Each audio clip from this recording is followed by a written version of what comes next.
Hello, secreteers. So you want to talk about the secret? Well, I got lots to say. So we'll start with the page here. So this is George Ward and his team have made this page for as a tool for people to use. So hopefully he doesn't mind that I'm using this.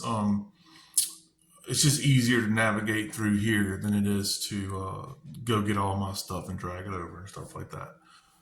But a little bit of a backstory on me. This is like, I think in October will be my second year of working on The Secret. And I'm just the type of person that I just like looking for things. You know, that's the biggest thing I like about it is just trying to find things and figure out riddles and whatnot. And I think that's why this particular, I've never been a treasure hunter or anything like that.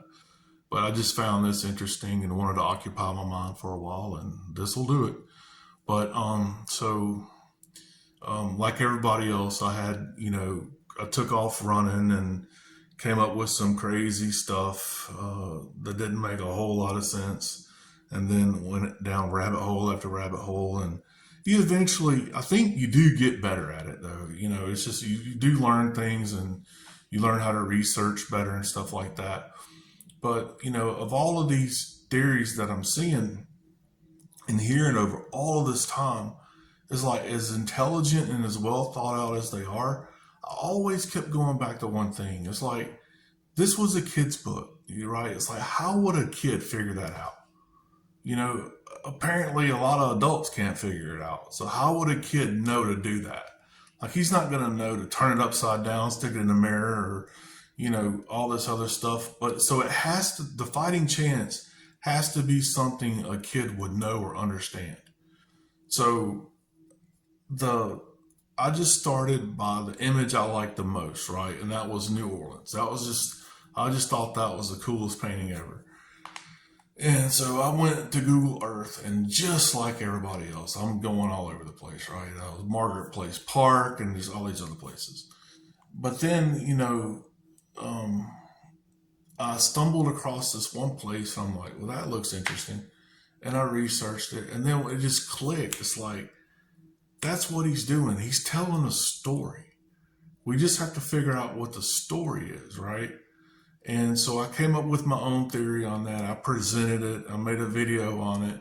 And I'm telling you, that's what it is, and that's the solve. And I know people are some of them going to come out of the peanut gallery on that. But, I'm not going to go dig a freaking 10-foot by 2-foot hole because everything I need isn't there anymore. But anyway, you'll see what I'm getting at. So I wanted to take that theory and not really, it's kind of like I wanted to see if it worked with other puzzles in this thing. So I went off to Milwaukee next and said, okay, what about this and this and this? And I came up with something, but it just, nothing really matched in the image. And I just, I said, whatever. And then I tried San Francisco and kind of did the same thing, but it's like, in the back of my mind, you're like, how would a kid do that? Right? There's no way. There's no way. So I went, and as much as I didn't want to look at the solved puzzles, I had to. And then once I did that, it clicked. It's like, okay, I know what he's doing. Now I'm going to use that method to figure out the rest of them. And so I had mine for New Orleans that I discovered just like everybody else. And this is what you're going to find out is that or at least the way I see it, he's not having us randomly walk through cities and look for stuff to match. That's not what he meant it for us to do. And although that's the way most of these have been found, that wasn't the intent. So using what I learned from the other solves that I'm going to show you, I think the rest of them are just going to be the same way. So we'll look at St. Augustine first. So after I did the New Orleans solve and looked at Chicago and Boston and kind of understood what he did, I did Milwaukee, and then I did this one. But this one was the easiest to see as far as his method or whatever. So what we were meant to do was come over here. And I think when he's talking about fairy clues come in twos, he's talking about the lines, right? So if you take these first 6 lines and really think about them and just concentrate on those lines, if you were in fifth, sixth, seventh, eighth grade, you might have a shot at knowing who that is. And that person is Sacagawea. So, and I realize that's probably not how you say her name, but I'm from a small town in the South, and that's just the way we learned it. But anyway, so the first chapter written in water is Lewis and Clark expedition. It's when he's literally riding in the water as he's going up the Missouri River, documenting his journals. Right, that's the first chapter written in water. Near Men with Wind Rose is Lewis and Clark with Sacagawea because her name translates to bird woman.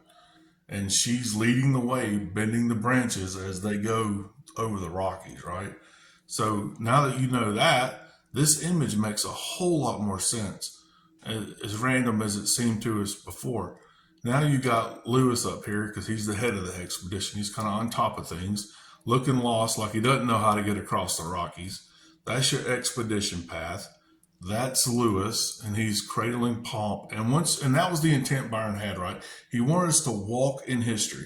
He wanted us to take a magical trip in history. And so once we figure the story and then we go read up on these people, we learn a lot of stuff, right? So me learning that this is Clark is because I think he wanted to adopt him. And the kid's name, Clark nicknamed him Pomp. And so he wanted to pay for his education and all that stuff afterwards. So he just really liked that kid. And then of course the big one is Sacagawea. And then I think that's the way we were really intent to match them, to know okay, that's who we are. Now we got a job to do. We got to go lead something or whatever his intent was. But yeah, that was really interesting. And then over the tall grass, I think means something too, but I'll let y'all figure that one out. Or I mean, it could, I don't know. But yeah, that's that one. So I'll show you how another one works. So this is the one I did just a few days ago.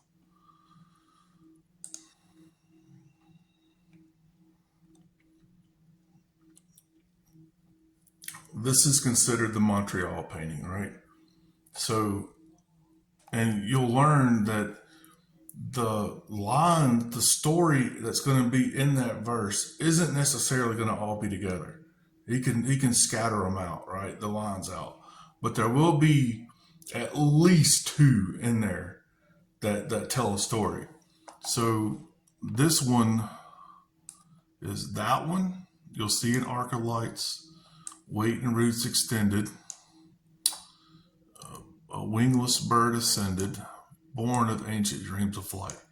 If you take those 4 lines and you put them together, that's describing Benjamin Franklin doing the kite experiment when the key shocked his finger, right? So that's what you're meant to do, is figure out that's Franklin, and now we got to go do something Franklin would do. So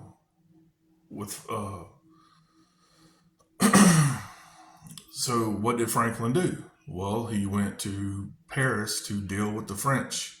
What is Byron having us do in this puzzle? Well, apparently a lot of people think he's having us go to a French-speaking city to deal with the French. But I'm imagining while we're there, we're probably supposed to fly a kite. So if you're going to do that, where do you go? You got to go where someplace the wind's going to soar, right? Well, there's a historic Windsor station over there that has that pattern all over it, right? But this pattern over here means a whole lot more than just saying where to go, right? Or where you're at. He's telling, that's a confirmation that that's Franklin too, because Franklin was a master at chess. And he loved playing it. He loved doing politics around it. He kind of lived his life by it. And John illustrates this in his little smart ass grin he has there. telling us to make our move. And I think that's the idea that we're supposed to that they had for us to do was, like I said, we're just walking in history in Byron's way. But that's the way we were supposed to match that. Now, one interesting thing I'll just add here is a little nugget that I found on this was just for giggles. I Googled 222 Benjamin Franklin, right? And I was hoping it was going to just bring up something in Montreal and say, here, but no, that didn't happen. But what it did do was it kind of directed me to go to the Franklin, is it the Institute that's in Philadelphia? And its address is 222 Benjamin Franklin Highway, which I thought that was really interesting. But do I think it's in Philadelphia? I don't think so, but there's a leg eater statue in Philadelphia. It's there, but if it's not, I'm sure it's Montreal. I'm pretty sure it's Montreal. I just think that may be a confirmation clue, maybe just to tell us who that is or whatever. I don't know, but I just thought that was interesting. I don't know if it means anything or not. But so, and then so when I was doing these puzzles, I was never interested in Charleston, but I spent like a long time ago. I spent like a week looking at them, and I ended up looking at Charleston for like a week and just fell in love with the way that city looked on Google Earth. And I'm like, you know what? I've got to go there. So we went there like a month ago, so ago, and went on vacation there. And then when I got back home, I'm like, okay, now I gotta know now. But so, and then my attitude was, this isn't going to be any different. You just have to find the story. So the story in that one is that line where law defended between two arms extended. Hear the cool, clear song of water and hearken, not hearken the words. White House close at hand awaits ferry. Those two, that's probably one, two, but I just don't know for sure. But anyway, they're going to come in twos. But so when you find that story, all I needed to know what it was really that line right there. Because once I'm like, okay, he's doing fifth grader stuff that kids would know. So what historical figure would be something between two arms extended? And after thinking about it a while, it's like, okay, that's the Hamilton Burr duel. And I'm like, okay, so I went and read up on it, right? I didn't know anything about it. I was a terrible student in school. So I read all about it. Watch videos on YouTube, that kind of thing. And then what you'll learn is, like, once Hamilton died, he was, the law defended him by not acquitting him. By acquitting him and saying, well, y'all kind of agreed to it. And Hamilton went back across the Hudson the next day to die, right? So that's what you're doing when you're at this line. You're in the bottom of Byron is putting you in the bottom of a boat as you're Hamilton, and all you can hear is the water bouncing off the bottom of the boat and the water coming off the oars, right? So I know some of y'all are going, well, how does that picture work with that? Well, when you get into the details of that story, you'll see that John illustrated that story here, right? So this is Hamilton, and he's obviously didn't make it, and he's kind of dying there. But if you cut this string, that limb is going to go up, and that fairy's probably going to go up with it, and that mask is she's going to maybe grab the mask and shield the lion, right? So that is nothing more than Byron and John's magical take on the Hamilton duel, because Hamilton's bullet hit a limb a little bit above Burr, and Burr shot him in the hip, and that's why her hip is exposed right here. I think it was his right hip that got hit. But yeah, so this is Hamilton, so he's a goner. But yeah, it's just really amazing how John can do that. So the whole idea of this image was we're supposed to be Hamilton, stare down the beast that's out to get us or whatever, and then we don't make it. But yeah, you're gonna learn in this hunt, you're gonna get electrocuted, stabbed, and what it's shot in an alley, and there's all kind of cool stuff. But yeah, but that's what we're supposed to do. We're just supposed to act out these things, or at least walk in history in that in these stories. Let's see. So we did.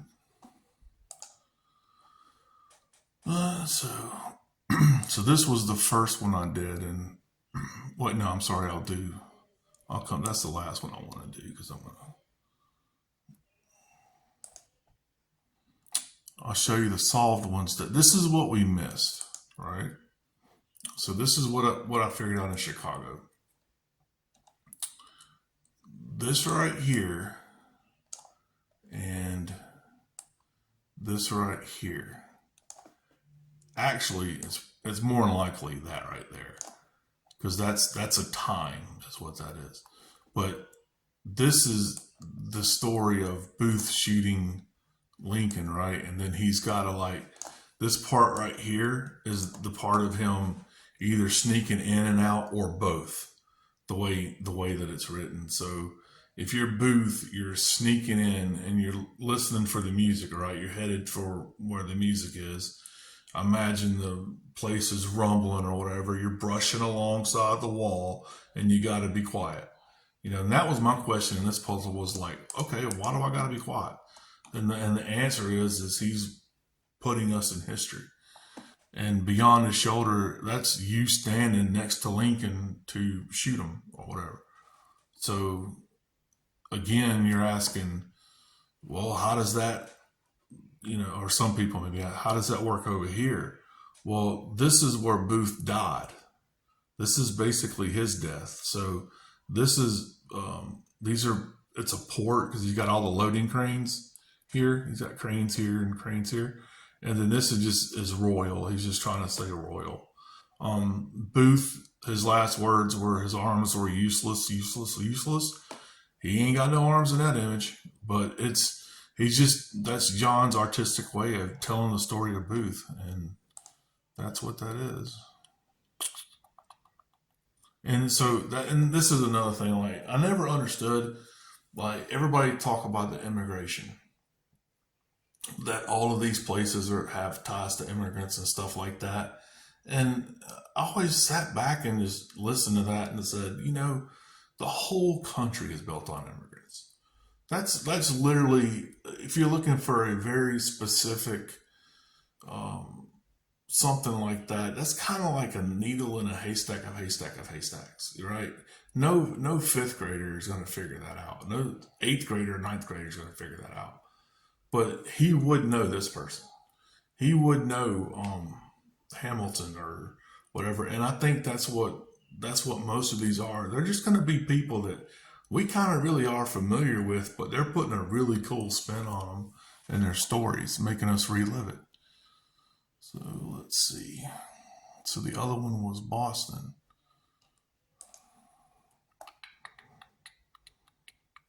And Boston was kind of an eye-opening one, because on one of the Facebook pages, I asked the experts, I said, well, they could explain like most of this, right?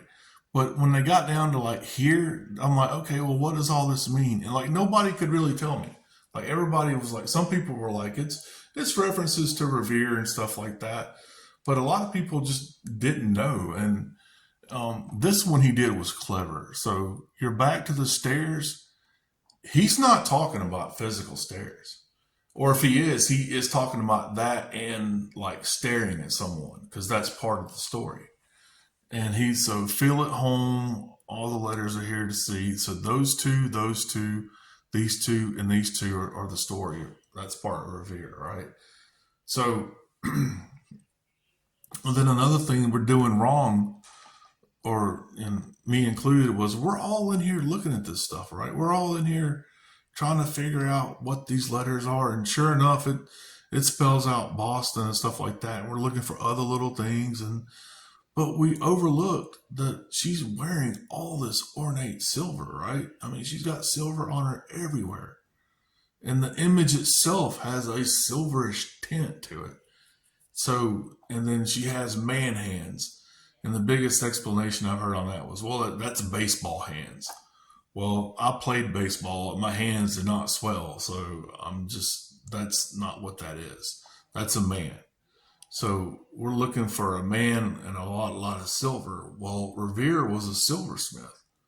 So I think that was what we were supposed to kind of catch in that, but just I don't think anybody ever did, or if they did, I haven't heard it. But yeah, that's what we were supposed to do. We're supposed to play Revere in this one. So the reason he picked a baseball field was, I guess he thought we would figure out that, oh, we're supposed to, go home first and grab our letters to distribute at the different bases we're supposed to stop at, right? So you're going home to get what you need, and I guess that's home plate, and you're gonna feel it there to get your letters, and then because all the letters are there to see. So a lot of this, like some of this hunt, is gonna be stuff that's just physically not there. It's just part of the story. You have to know the story, and I think that's what's tricking a lot of people up too. Is like you have to know the story, or it's not gonna make any sense. Let's see. So now we'll look at the one that I did a long time ago. So this is the one I'm going to geek out on a lot because it's my favorite, and I just think John's work on this was just incredible. So, but the only part in this one that actually has a story is that right there. That's all Byron gives us. We have to know. And I'm not Catholic, so I didn't know. I did not know that story. But this, and for those of y'all that don't know my theory, this is Bernadette's story. John put all that story in that image, which is just insane to me. Everything from like the arm coming up and the way her fingers are, her, her dehydrated or whatever you want to, however you call it, hand there because she's incorruptible, so she's on display at the museum in Nevers, and she's a saint now. And if you were to lie down and hold your hand up just like that, if you're lying straight on your back, that's the shape your fingers are going to make. And just that amount of detail to me is just incredible. I guess a lot of it's due to the fact that I can't draw anything. If you put a gun to my head and told me to draw a stick figure, I'd be done for. So, but yeah, he just tells so much of her story, like him putting the clock at 0, like that clock makes no noise, and he puts preservation to describe her in her current state. The moment that she dies is right here, like that's when she saw the white lady one more time, and just all this stuff he did was just amazing. Yeah, these aren't numbers or anything like that, and that's what I'm getting at. Like none of this stuff is random, but at the same time, I mean, yes, there is hidden stuff in there, but look at the stuff that's like right in front of us. It's like there's a reason it's in there. Like all that stuff in the Charleston painting, there's a reason for it. And we just have to figure out what it is, and it'll make a lot more sense once you find that story in the verse. And then so on this one, when we had to be Bernadette, we had to admire the Fae. We had to get on the kneeler and look up at the statue.